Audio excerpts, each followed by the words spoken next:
Conspiracy theories, eh? Wait till you get a load of this.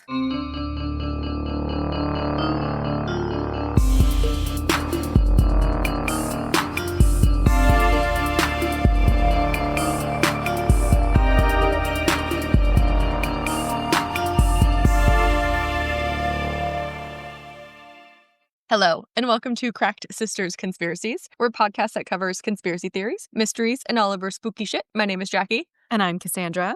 And we are sisters. Well, hello. Hello. How's your Sunday going? It's good. We went to the tomato festival. I saw that. Do you like tomatoes? Because No, I don't think so. I don't. I like tomatoes in things. I like tomato sauce, pasta sauce. You like it as like a base ingredient? Yes. Okay. I like soup with tomato in it. I will not eat a tomato. I get tomatoes taken off of objects like burgers and stuff. But there was like 3 tomato things. Everything else was non-tomato related. It was very disappointing. It's a 2-day event. So I feel like maybe it was more substantial yesterday. Like today they had a car show. So that was like the highlight, but it's still the tomato festival. We watched like a canning demonstration. They made like tomato jam, which was not my jam, but Alex liked it. Okay. It was fun. Just walked around. What about you? We've just been doing stuff around the house this weekend. Nothing crazy. And then we have birthdays coming up. So yeah, my mother-in-law will be coming to visit, and we're doing a beach day. And Fun.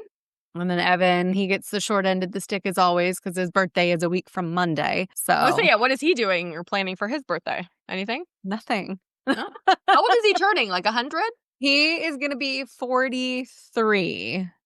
Oh, I thought he was older, actually. Okay, that's not bad. But the weekend following his birthday, we are going camping in Twin Lakes. So we'll be gone for a few days because that's Labor Day weekend also.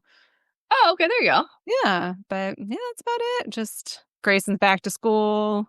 Mm-hmm. And, she is not used to having a structured bedtime. So this is an adjustment. Oh, that sounds fun. That's about it. What is your topic today? I don't think I know what it was. I will tell you. I did tell you last time, but you had never heard of it. But real quick, Another thing that happened today. You almost became an aunt of more objects. Okay. Because was it a tomato baby? No, after the festival, we stopped at Tractor Supply because I keep seeing these really cute sweatshirts. Thank God you didn't do it. Okay.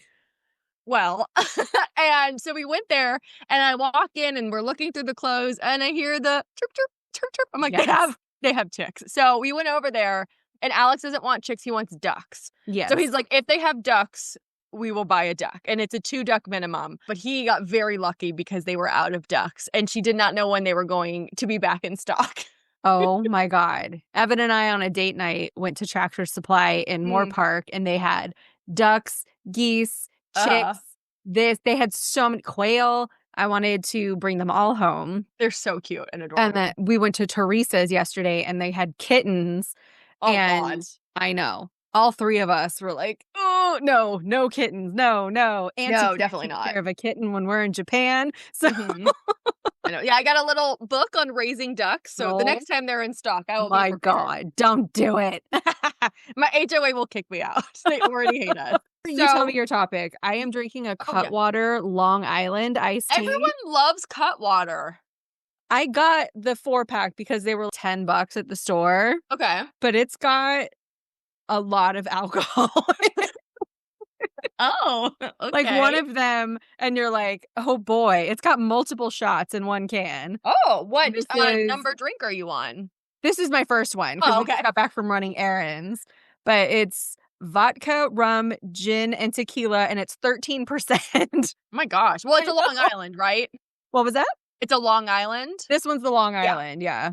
Oh, I'm just drinking a White Claw. They came out with a new flavor, a green apple. Oh, how is it? This is blackberry, which I don't think is new. I saw it at Costco. They have like a multi-pack with green apple, so I bought it. It's good. It tastes like artificial green apple, so I love it. Alex hates it, but whatever. I would like it. Okay, back to you. So my topic today, it's an app. Okay. No, ring no bell. Okay. It's called Randonautica. None of this is ringing a bell. Okay. Well, then let's just talk about it. Yeah. So Randonautica is an app that was released in February of 2020. So it was a COVID baby. It was founded by 2 people, a circus performer named Joshua Langfield, Okay. and a woman with a passion for all things related to consciousness named She's Auburn unemployed. Salcado. Okay. Uh, I said, so she's unemployed. well, maybe prior to this app, yes. Okay, so did you ever, in like 2011, 2012, geocaching was super popular. Did you ever do that? You may have Yes, been a little and bit too old. we've actually been Oh, geocaching. did We just went to go find another one the other day. Like, I have so an app for that. Yeah. yeah, so I used to do it in high school. I was either in 11th or 12th grade. I don't remember. I think it was app based. I don't remember specifically, but basically what the premise for geocaching is, you get coordinates and you Mhm. go to that location, and the goal is to find something. Like when I did it, they had something that was hidden, and they give you kind Yeah. of hints to find the hidden object. And usually when you discover it or open it, it has paper in it that you can like note the date and time and your name. Yeah. Sometimes it has little trinkets that you can add to, that kind of stuff. So it's just something to do while you're driving around kind of thing. Exactly. Yeah. So this app is very similar, as it does provide you with randomly generated coordinates. Okay. But prior to getting the coordinates, you are supposed to provide an intention. What does that mean? I was also very confused. So on their website, they have a frequently asked questions page. And the Okay. first question listed is, how do I set an intention? So here's what they said. It's a little long. Intentions are set in the mind. The Oh. idea that our minds may be able to influence the distribution of true random numbers is inspired largely by the Global Consciousness Project. You only have to think about what you want to find and then generate a point. From anecdotal reports, we find that people who are more experienced in meditation have better results in finding something related to their intention. Some people will make up a chant or a song about their intentions and repeat it in their head during the generation. There's no need to speak your intention out loud, although if you do wish to do so, please note the app does not collect microphone permission. So that's their answer, basically. So real quick, before we kind of dive into that, the answer mentioned something called Global Consciousness Project. Okay. Have you ever heard of that? It sounds familiar, but I don't know what it is. I'm just thinking about how that little description sounds very law of attraction-y. Like, Yeah, very that's a theme here. put it out into the universe what you want. Like the same people who do vision boards and shit. Like, Yes, that's a great way to describe this episode, honestly. okay. Okay, so Global Consciousness Project is a long-term scientific experiment that investigates the potential connection between global events and the physical world, specifically by examining the behavior of random number generators. It has been going on since the late 1990s, and the Global Consciousness Project, or GCP for short, it hypothesizes that events eliciting widespread emotional responses may influence the output of randomly generated numbers in a statistically significant way, suggesting a possible link between collective consciousness and the physical reality. Okay, got So it. that meant nothing to me when I looked up the definition. So I'm going to dumb it down in case anyone else is as confused as I was. That was just a lot of words. There's so many words. And I'm like, I feel like you still didn't explain what it was. So the project, in quotes, is a mix between science and philosophy. So Okay. it's an experiment trying to see if our collective thoughts and feelings can somehow affect a machine that generates numbers that's supposed to be random. A normal person would probably be thinking, there's no way me as a human thinking something really hard can affect a machine that's only job is to generate random numbers. Sure. Okay. Researchers around the world have set up all of these random number generators, and the generators produces a whole bunch of ones and zeros in random order. So it's kind of like flipping a coin over and over and over. That's all it does. And it comes up with random answers, like Okay. 1 is heads, 0 is tails kind of thing. Got it. Every so often, the researchers pull that data of their ones and zeros and they kind of analyze it, and they see, okay, is there any patterns? Is it staying truly random? That kind of stuff. What they have found is that the data will, be completely random as it's supposed to be up until a big global event happens. Then, when they pull the research afterwards, they find that it's no longer random. There are these patterns, or there are these anomalies in the results, and then they go away after a certain point of time. Interesting. Okay. So one example is 9/11. So when 9/11 happened, obviously extremely emotional. Not only the US was focused on it, it was a global topic. It came up with a lot of emotions. A lot of people died. So after researchers pulled the data that was going on, the random numbers that were generated right after it happened, they found that there were unusual clumpings or a bias far outside would usually be expected by chance. Okay.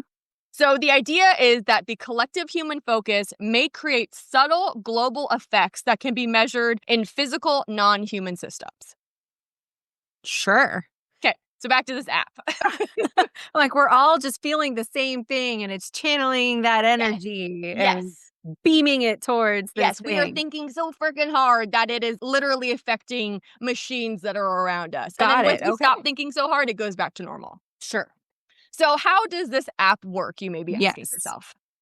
Okay, there's a couple steps. So step 1 is you give the app permission to use your location and GPS, and then you set a distance for how far you're willing to travel. The minimum is 1 mile, and then you can go significantly further from there.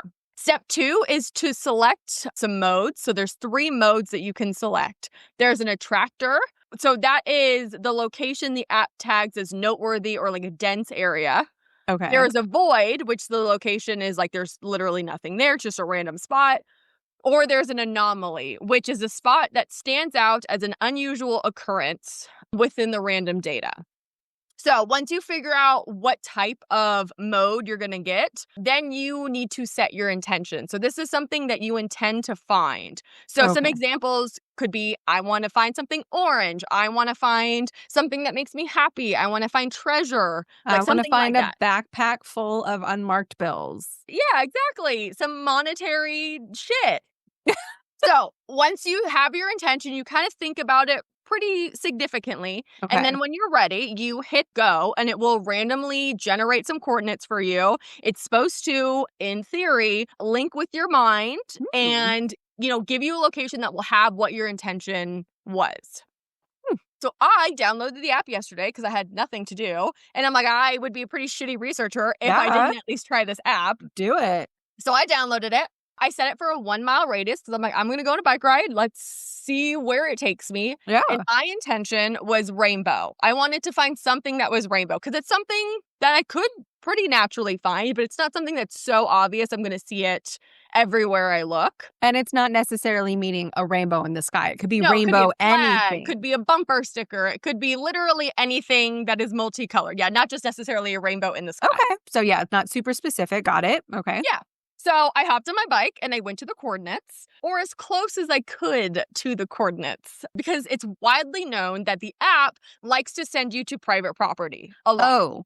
Like so much so that they address it in their frequently asked questions page. It says, quote, enjoy the journey as close as you can get to the destination without trespassing. Observe the surroundings as closely as you're comfortable with. As a user of the app, you must abide by state and local private property laws. Randonautica is not responsible for the actions of users who choose to violate these terms of service. So it was happening so much that people were going onto private property that it was becoming an issue. So they had to update their terms and services. If you get shot, it's not on us. Oh my We told you God. not to do this kind of thing. So my coordinates, they ended up taking me to the middle of a water treatment plant. Oh. Which is extremely restricted. It's completely surrounded by a fence. But the way this one works is on the right-hand side, it's all the water tanks and like a parking lot. And on the left-hand side is a giant dirt lot with just rows and rows of solar panels. Okay. My coordinate was in the middle of the solar panels. Oh. There was also cops everywhere. I don't know what was going on yesterday. So I could not get super close. So I looked at the area. I looked through the fucking fence. I didn't see fucking anything rainbow. So I was a little disappointed. So then I just went home. Oh, okay. I was really hoping for a different outcome. So overall, I mean, the app was fun. It was just like geocaching. It gave me something to do. It gave me a destination. It gave me a little scavenger hunt. But How hard were you thinking about rainbow? to be fair, I was thinking very hard because I took it seriously before I said it. I didn't say it verbally. I said it in my head because that's how it's supposed to work. I literally sat there for probably 45 seconds going like rainbow, rainbow item, rainbow flag, rainbow colors. Like I was thinking really hard. Okay. And I saw nothing. Maybe my brain doesn't work. So overall, this app has, it was fun. but it hasn't always had such a positive connotation. Oh, okay. It has some history. Like, have people projected wanting to find the end and then like, oh God, okay. We'll see. So there's a couple incidences that we're going to talk about. Incident number 1. Oh. So in June of 2020, 2 18-year-olds, one guy, one girl, they decided that they were going to bust out the app and explore the area around them in Colorado. They had both used it many times before, and they have never had any luck. Like, their intention was never actually something that was manifested, just like my experience. So this time, they decided, it's never worked before, let's set our intention to death. Oh, which I think is a terrible idea. Yeah. Maybe don't do that. So they followed the GPS coordinates, and it took them to an area, and they saw a person. Well, technically they saw 2 people, and they're like, that's weird. So they rolled down their window, and they realized that one of the people was holding someone. The second person had just gotten shot. Oh, my God. And was like actively bleeding out. So the teens jumped out, called 911 for them, waited for the cops to arrive, and then the girl very quickly posted a TikTok sobbing uncontrollably, like, don't go randonauticing, it's bad, you're gonna find some bad things. And then the comments on her TikTok were pretty fucking spot on. So Okay. one person said, quote, sis started out saying, my intention is death, and then cries about being traumatized. Did you not ask for it? End quote. And then another person wrote, quote, girl, you were in the hood. It has nothing to do with the app, LMAO. This happens nearly 24/7, end quote. So apparently the location where the GPS coordinates took her was known for really shady shit. Oh. And there had actually been 6 shootings in the 2 days prior. Oh my gosh. So like she was literally in the ghetto, unfamiliar, had no situational awareness, drove into the ghetto and just saw someone get shot, or after he had gotten shot. Yeah. And then like freaked the fuck out. Okay. That's pretty great. I mean, she got what she asked for That's sure. literally, yeah, exactly. Incident number 2. On June 19th of 2020, a group of teenagers, it's always these teenagers getting traumatized. Because they have nothing better to do with their time. This is why we need more activities in town. This is 100% what I did as a teenager. I did geocaching. It gave you something to do on a Saturday night. Exactly. I know, but you didn't set the death intention behind it. We did not. We didn't have intentions back then. No. So they set their intention to travel. They were a lot less creepy about it. Okay. And they were brought to the rocky stretch of a shoreline of Duwamish Head, which is part of Elliott Bay. So it's like a beach-ish area that's in Seattle, Washington. Okay. They're like, okay, the coordinates specifically are in this little rock area. So they're searching the rocks, and they come across a black suitcase. Travel. Would you open the suitcase? Absolutely, if I could. Right? The universe is slapping you in the face. You said travel, I give you a suitcase. Here you go. There So could be there- money in there. There could be. You could get a double whammy. So as kids, they start poking with the stick to make sure nothing's like going to jump out at them. Sure. Then they open it and they see that there is a black plastic bag and a horrific stench is coming out of it. Uh-oh, what's dead in there? Now, a quick word from our sponsor. Do you live in the Bay Area? Are you in need of a CPR class for work or just to gain knowledge? Well, look no further because CPR Education has you covered. They host public classes every Saturday in Pleasant Hill, ranging from CPR and first aid, BLS for healthcare providers, infant essentials for new and expecting parents, and EMSA-approved courses for licensed childcare providers. Whatever need you have, CPR Education has a solution. Go to cpredu.com and use code CRACKED for 20% off any public class. That's CRACKED, and you'll get 20% off any class of your choosing. CPR Education, keeping people together. Is So it a they're like- starfish? Yes, it's a putrefied starfish. No, so they're like, this is suspicious. So they called the cops. The cops came and like, ugh, fucking teenagers. Give me the dead starfish. Let me look. It was actually chopped up human remains. The police then searched the area because they're like, oh, fuck. They found more plastic bags, Dexter style, in the water, and they ended up locating a total of 2 bodies. Wow. It was 35-year-old Jessica Lewis and 27-year-old Austin Winter. The 2 had been shot and killed by their landlord, So not a 46-year-old winner. Michael Lee Dudley, and he was ultimately arrested and sentenced for their murder. So these teens literally helped solve a murder. All because of an app. All because of an app. Oh. When asked about this specific incident, co-founder and former circus performer Joshua Langfelder said, quote, "When you're sending millions of people to random locations and searching the hidden corners of reality, you're bound to find some pretty shocking stuff sometimes. It's not the best press, but I'm really not that upset about it because it's kind of cool. I wish it was me who found it," end quote. So interesting. I don't think I would have said that in a press release, but Probably not, but And then our third incident. I found a subreddit that was titled r/Randonautica. So anything I say from here on out, use with a grain of salt. It's just someone's specific story. sure. So there was a user named Smelly Nerd Chick. I don't know. What does that mean? Not the smelly part, but I don't know.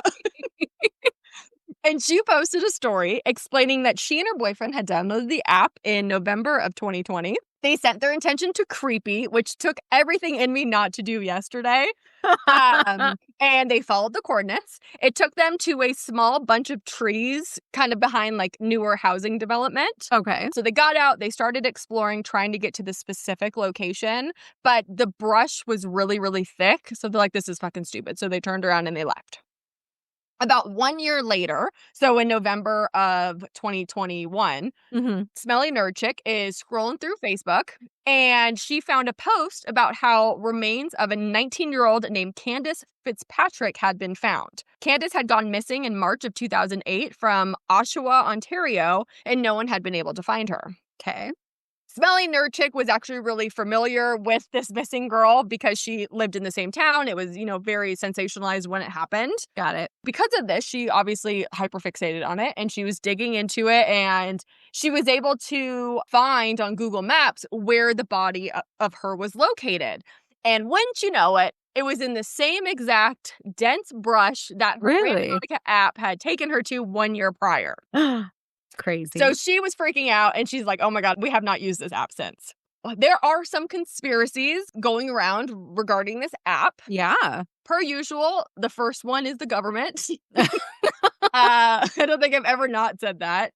So some people believe that the CIA or fucking insert government entity here created this app to closely monitor and test mind-matter interactions, quantum technology, or mass psychology. Did you ever watch Stranger Things? Most of it, yeah. Like the first season. Remember how they're like testing 11 or 13, whatever her name is? Yeah. And they're like seeing if she can do mind stuff. Yes. That's how they view, conspiracy theorists view this app, that the government tested it because they know people had nothing to do in 2020. And they're like, let's see if people do actually have this power. And then that way we can like kidnap them if they do or something. Sure. They also believe that the government is collecting every user's data and GPS coordinates, and then they want to build a map correlating to human behavior, which I think is kind of cool. I'm not really mad at that if that's what the intention of this app was. So the next theory is that the app was created to prove somehow that we are either living in a simulation or that glitches in the Matrix are real, because people are like, oh, if you can really truly think about it, it means that you're able to alter your reality, which means you're not in a real reality, all that kind of stuff. If that's something that interests you, you can go back and listen to season 2, episode 26, The Backrooms Theory. Yes. I dive into all of that. The third conspiracy theory, and my personal favorite, is that the app is intentionally bringing you to unsafe locations in order to kidnap you, human traffic you, sacrifice you, pin a murder on you, etc. And they bring you to these random places that are seemingly deserted because it's easier in order to like snatch you up. I like that idea. I like that one too. I mean, I don't like it in practice, but So this specific theory was pushed rather heavily once the kids found the suitcase and the dead bodies. And then the final conspiracy theory regarding this app is that the app is studying you and your behavior, and it's doing exactly what it advertises. It's performing a collective consciousness experiment on all of the users because they encourage you while you're searching for your coordinates, and then even after, they encourage you to take videos, pictures, and then post about it. Okay. So with that in mind, they'll be able to see statistically how many users set an intention and actually had it come true, or set an intention and nothing came of it. So they would be able to know, they're just collecting all this information. information. People have this ability to do this. I tend to think if someone wants to tell you what they're doing, you should probably listen. If you look at their website, it's all about that. It's very fucking woosah and bullshit. And it's like, Sure. if they're telling you that's what they're doing, I'm keen to believe that's what they're doing. Right? Like, why would you think otherwise? Exactly. So in conclusion, I personally tend to believe that they're using the user data to somehow User data. user data to somehow monitor or figure out how real and accurate this global consciousness or this collective consciousness is. Okay. Their entire About Us page on their website is very third eye, be with your person, hippy dippy. Like, if that's your vibe, that's cool. That's not My vibe. But it leads me to believe that that is seriously what their intention is of this app. I also just think that they're collecting everyone's data because that's what every app does. Yep. But as fun as and creative as it would be for this app to be run by serial killers or human traffickers, I don't think that's very likely. I think Probably it's not. just, coincidence that sometimes it's right, if you do get enough randomly generated coordinates, at some point you're going to find something. Yeah, I agree with that. Like, So yeah, that is Randonautica. that's interesting. Yeah, I had never heard of that. I had no idea what that would have meant based on the name alone, because it doesn't really give any hint to what the app is about based on the name, other than it's randomly generated coordinates. But Yeah, I agree. I'd only heard about it through like a video on Instagram a while back, and I went, "Oh, that's interesting." It was about the kids finding a dead body. I'm like, I feel like I should probably do an episode on that. yeah, I must have missed that trend in the early COVID days. Well, fun. Yeah. Do you know what you're gonna cover next week? I do not. I have a couple of thoughts cooking, so I will figure it out. We're doing new book this month for book club. Mhm. It's The Girls. I don't remember who the author is. Have you started it? I just finished it. Oh, okay. So I'm going to withhold comment and Okay. feedback. Totally fine. It is called The Girls by Emma Klein. Yeah. Oh, and real quick, I meant to ask this earlier, completely random. In roughly 6th grade, did you have to mummify a fish or a chicken?